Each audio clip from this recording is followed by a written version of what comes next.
ಶೀತ ಜ್ವರ ಕೆಮ್ಮು ಇರೋರು ಕೂಡ ಕೊರೋನಾ ಪರೀಕ್ಷೆಯನ್ನ ಮಾಡಿಸಿಕೊಳ್ಳಬೇಕು.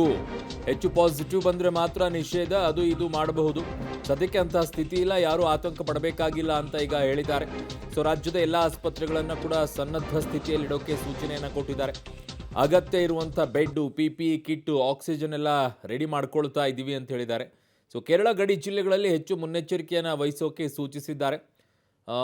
ಮಾನ್ಯ ಆರೋಗ್ಯ ಸಚಿವ ದಿನೇಶ್ ಗುಂಡೂರಾವ್ ಅವರು ಈ ಹೇಳಿಕೆಯನ್ನು ಕೊಟ್ಟಿದ್ದಾರೆ. ಈಗ ಒಂದಂತೂ ಸ್ಪಷ್ಟ, ಕೇರಳದಿಂದ ಸ್ಪ್ರೆಡ್ಡಿಂಗ್ ಆವಾಗಲೂ ಆಗಿದೆ, ಈಗಲೂ ಆಗ್ತಾ ಇದೆ.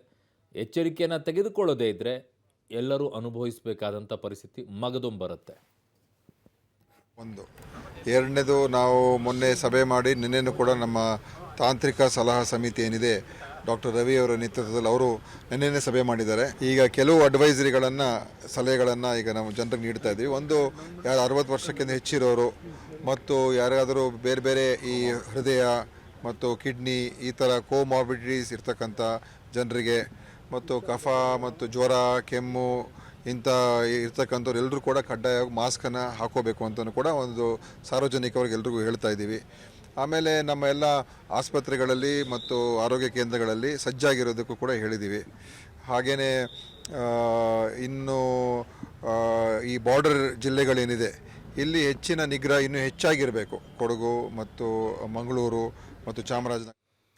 ನನ್ನ ಸಹೋದ್ಯೋಗಿ ಮಲ್ಲಿಕಾರ್ಜುನ್ ಈಗ ನನ್ನೊಂದಿಗೆ ಸಂಪರ್ಕಕ್ಕೆ ಸಿಗ್ತಾ ಇದ್ದಾರೆ. ಮಲ್ಲಿಕಾರ್ಜುನ್, ಏನು ಹೇಳ್ತಾರೆ ಆರೋಗ್ಯ ಸಚಿವರು ಈ ವಿಚಾರದಲ್ಲಿ? ಈಗ ಅಲರ್ಟ್ ಆಗ್ತಾ ಇದೆ ಸರ್ಕಾರ ಅನ್ನೋದಂತೂ ಅವರ ಮಾತಿನಲ್ಲಿ ಗೊತ್ತಾಗ್ತಾ ಇದೆ. ಇನ್ನುಳಿದಂಥದ್ದು ಏನಿದೆ ಅಪ್ಡೇಟ್ಸ್ ಮಲ್ಲಿಕಾರ್ಜುನ್? ಖಂಡಿತವಾಗ್ಲೂ ಅರುಣ್, ಅಂದ್ರೆ ಕೇರಳದಲ್ಲಿ ರೂಪಾಂತರ ವೈರಸ್ ಕೂಡ ಪತ್ತೆ ಆಗಿರ್ತಕ್ಕಂಥ ಹಿನ್ನೆಲೆಯಲ್ಲಿ ಕೇರಳದ ಗಡಿ ಜಿಲ್ಲೆಯನ್ನು ಹೊಂದ್ಕೊಂಡಿರ್ತಕ್ಕಂಥ ಕೊಡಗು ಇರ್ಬೋದು, ಮಂಗಳೂರು ಇರ್ಬೋದು, ಚಾಮರಾಜನಗರ, ಮೈಸೂರು ಈ ಭಾಗಗಳಲ್ಲಿ ಒಂದಷ್ಟು ಕೋವಿಡ್ ಹೆಚ್ಚಾಗುವ ಆತಂಕ ಕೂಡ ಮನೆ ಮಾಡಿರ್ತಕ್ಕಂಥದ್ದು. ಈ ನಿಟ್ಟಿನಲ್ಲಿ ಇದೀಗ ಆರೋಗ್ಯ ಇಲಾಖೆ ಎಲ್ಲ ರೀತಿಯ ಸನ್ನದ್ಧ ಕೂಡ ಆಗಿರ್ತಕ್ಕಂಥದ್ದು.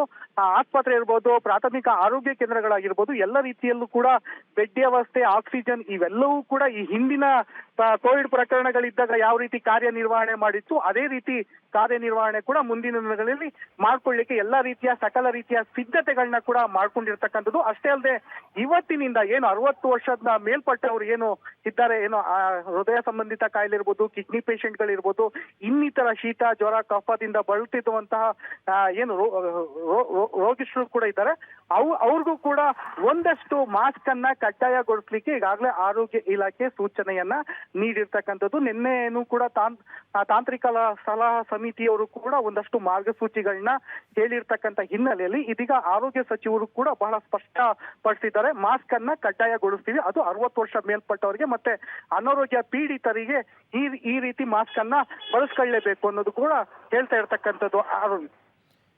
ಓಕೆ, ಈಗ ಕೊಡಗಿನಲ್ಲಿ ಯಾವ ರೀತಿಯಾದಂಥ ಪರಿಸ್ಥಿತಿ ಇದೆ ಅಂತ? ಕೇರಳಕ್ಕೆ ತುಂಬ ಹತ್ತಿರವಾಗಿರೋದ್ರಿಂದ ಹಿಂದಿನ ಕೊರೋನಾ ಬಂದಂಥ ಸಂದರ್ಭದಲ್ಲೂ ಕೂಡ ಕೊಡಗಿನಲ್ಲಿ ಅತಿ ಹೆಚ್ಚಾಗಿ ಕಾರ್ಮಿಕರೆಲ್ಲ ಕೇರಳಕ್ಕೆ ಹೋಗ್ತಾ ಇದ್ದಂಥವ್ರು, ಬರ್ತಾ ಇರುವಂಥವ್ರು.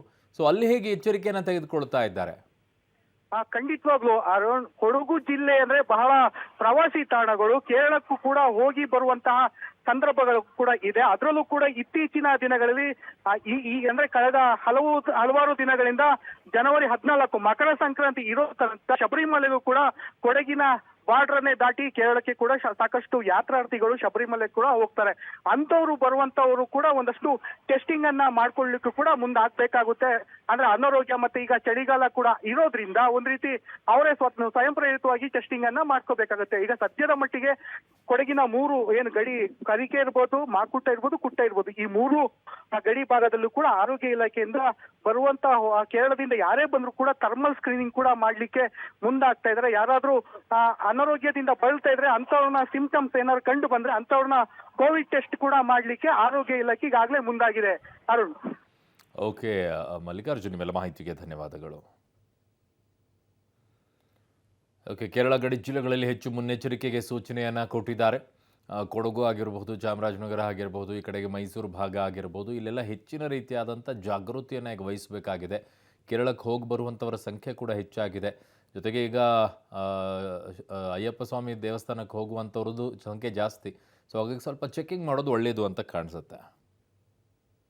ಆತಂಕ ಯಾರು ಕೂಡ ಪಡಬೇಕಾಗಿಲ್ಲ. ಒಂದು, ಎರಡನೇದು ನಾವು ಮೊನ್ನೆ ಸಭೆ ಮಾಡಿ ನಿನ್ನೆನೂ ಕೂಡ ನಮ್ಮ ತಾಂತ್ರಿಕ ಸಲಹಾ ಸಮಿತಿ ಏನಿದೆ ಡಾಕ್ಟರ್ ರವಿ ಅವರ ನೇತೃತ್ವದಲ್ಲಿ ಅವರು ನಿನ್ನೆನೇ ಸಭೆ ಮಾಡಿದ್ದಾರೆ. ಈಗ ಕೆಲವು ಅಡ್ವೈಸರಿಗಳನ್ನು ಸಲಹೆಗಳನ್ನು ಈಗ ನಾವು ಜನರಿಗೆ ನೀಡ್ತಾ ಇದ್ದೀವಿ. ಒಂದು ಯಾರು 60 ವರ್ಷಕ್ಕಿಂತ ಹೆಚ್ಚಿರೋರು ಮತ್ತು ಯಾರಾದರೂ ಬೇರೆ ಬೇರೆ ಈ ಹೃದಯ ಮತ್ತು ಕಿಡ್ನಿ ಈ ಥರ ಕೋಮಾರ್ಬಿಡಿಟೀಸ್ ಇರ್ತಕ್ಕಂಥ ಜನರಿಗೆ ಮತ್ತು ಕಫ ಮತ್ತು ಜ್ವರ ಕೆಮ್ಮು ಇಂಥ ಇರ್ತಕ್ಕಂಥವ್ರು ಎಲ್ಲರೂ ಕೂಡ ಕಡ್ಡಾಯವಾಗಿ ಮಾಸ್ಕನ್ನು ಹಾಕೋಬೇಕು ಅಂತಲೂ ಕೂಡ ಒಂದು ಸಾರ್ವಜನಿಕವಾಗಿ ಎಲ್ರಿಗೂ ಹೇಳ್ತಾ ಇದ್ದೀವಿ. ಆಮೇಲೆ ನಮ್ಮ ಎಲ್ಲ ಆಸ್ಪತ್ರೆಗಳಲ್ಲಿ ಮತ್ತು ಆರೋಗ್ಯ ಕೇಂದ್ರಗಳಲ್ಲಿ ಸಜ್ಜಾಗಿರೋದಕ್ಕೂ ಕೂಡ ಹೇಳಿದ್ದೀವಿ. ಹಾಗೆಯೇ ಇನ್ನು ಈ ಬಾರ್ಡರ್ ಜಿಲ್ಲೆಗಳೇನಿದೆ ಇಲ್ಲಿ ಹೆಚ್ಚಿನ ನಿಗ್ರಹ ಇನ್ನೂ ಹೆಚ್ಚಾಗಿರಬೇಕು. ಕೊಡಗು ಮತ್ತು ಮಂಗಳೂರು ಮತ್ತು ಚಾಮರಾಜನಗರ ಇಲ್ಲಿ, ಯಾಕಂದರೆ ಕೇರಳ ಬಾರ್ಡ್ರು ಇರುವಂಥ ಜಿಲ್ಲೆಗಳು. ಸೊ ಹೆಚ್ಚು ನಿಗಾವನ್ನು ವಹಿಸಬೇಕು ಅಂತಲೂ ಕೂಡ ಹೇಳಿದ್ದೀವಿ. ಆದ್ದರಿಂದ ಮತ್ತು ಹೆಚ್ಚು ಟೆಸ್ಟ್ಗಳನ್ನು ಮಾಡಿಸೋದಕ್ಕೆ ನಾವು ಈಗ ಆದೇಶ ಮಾಡ್ತಾಯಿದ್ದೀವಿ.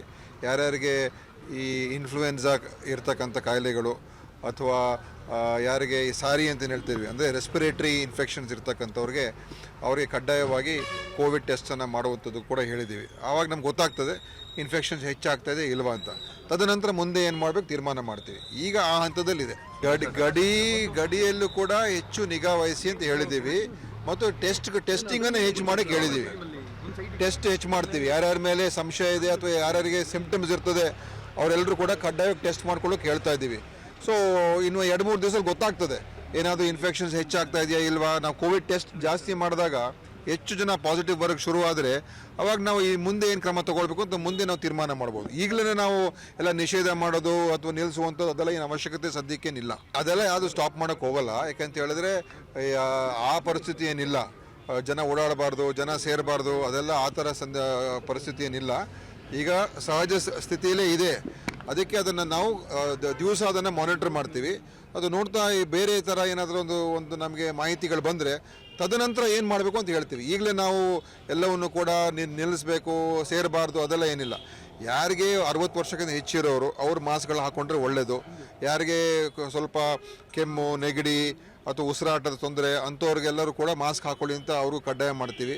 ಮತ್ತು ಯಾರಿಗೆ ನಮ್ಮ ಡಾಕ್ಟ್ರ್ ಹೇಳಿದಾಗೆ ನಮ್ಮ ಮಂತ್ರರು ಹೇಳಿದಾಗೆ ಕೋಮಾರ್ಬಿಡಿಟೀಸ್ ಇರ್ತದೆ, ಅವ್ರಿಗೆ ಹಾರ್ಟ್ ಪ್ರಾಬ್ಲಮ್ಸು ಕಿಡ್ನಿ ಪ್ರಾಬ್ಲಮ್ಸ್ ಈ ಥರ ಎಲ್ಲ ಇರ್ತದೆ, ಅವರು ಕೂಡ ಮಾಸ್ಕ್ ಹಾಕೊಂಡ್ರೆ ಒಳ್ಳೆಯದು. ಯಾಕಂದರೆ ಅವರು ಇಮ್ಯುನಿಟಿ ಕಮ್ಮಿ ಇರ್ತದೆ. ಸೊ ಅವ್ರಿಗೆ ಇನ್ಫೆಕ್ಷನ್ ಆಗಬಾರ್ದು. ಸೊ ಅಂಥವ್ರಿಗೂ ಕೂಡ ನಾವು ಈ ಮಾಸ್ಕನ್ನು ಹಾಕೊಳ್ಳೋದಕ್ಕೆ ಈಗ ಅಡ್ವೈಸ್ ಇವತ್ತು ಇಶ್ಯೂ ಮಾಡ್ತಾರೆ ರಾಜ್ಯ ಸರ್ಕಾರ. ಮುನ್ನೆಚ್ಚರಿಕೆ ಇದೆ ಹೇಳಿದ್ನಲ್ಲ. ಮತ್ತು ಎಲ್ಲ ಆಸ್ಪತ್ರೆಗಳು ಜಿಲ್ಲಾ ನಮ್ಮ ಅಧಿಕಾರಿಗಳು ಎಲ್ಲ ಮಾಕ್ ಡ್ರಿಲ್ ಮಾಡಿದ್ದಾರೆ. ಈಗ ನಮ್ಮ ಕೊಡಗಿನಲ್ಲೂ ಕೂಡ ಎಲ್ಲ ಅದಕ್ಕೆ ಎಷ್ಟು ಅಗತ್ಯ ಇರುವಂಥ ಬೆಡ್ಗಳು, ವೆಂಟಿಲೇಟರ್ಸು, ಆಕ್ಸಿಜನ್ ಎಲ್ಲ ಸರಿಯಾಗಿದೆಯಾ ಇಲ್ವಾ, ಮತ್ತು ಏನು ಮಾಸ್ಕ್ಗಳು, PPE ಕಿಟ್ಸು ಎಷ್ಟು ಬೇಕಾಗ್ಬೋದು, ಇದೆಲ್ಲ ಎಮರ್ಜೆನ್ಸಿಗೆ ಏನು ಬೇಕು ಅಂತ ಈಗ ಸದ್ಯಕ್ಕೆ ಇಟ್ಕೊಂಡಿರ್ತಾರೆ. ಅದಕ್ಕೋಸ್ಕರ ಆ ಒಂದು ತಯಾರಿಕೆಯನ್ನು ನಮ್ಮ ಎಲ್ಲ ಆರೋಗ್ಯ ಕೇಂದ್ರಗಳಲ್ಲಿ ಜಿಲ್ಲಾ ಆಸ್ಪತ್ರೆಗಳಲ್ಲೆಲ್ಲ ಮಾಡೋಕ್ಕೆ ಹೇಳಿದ್ದೀವಿ.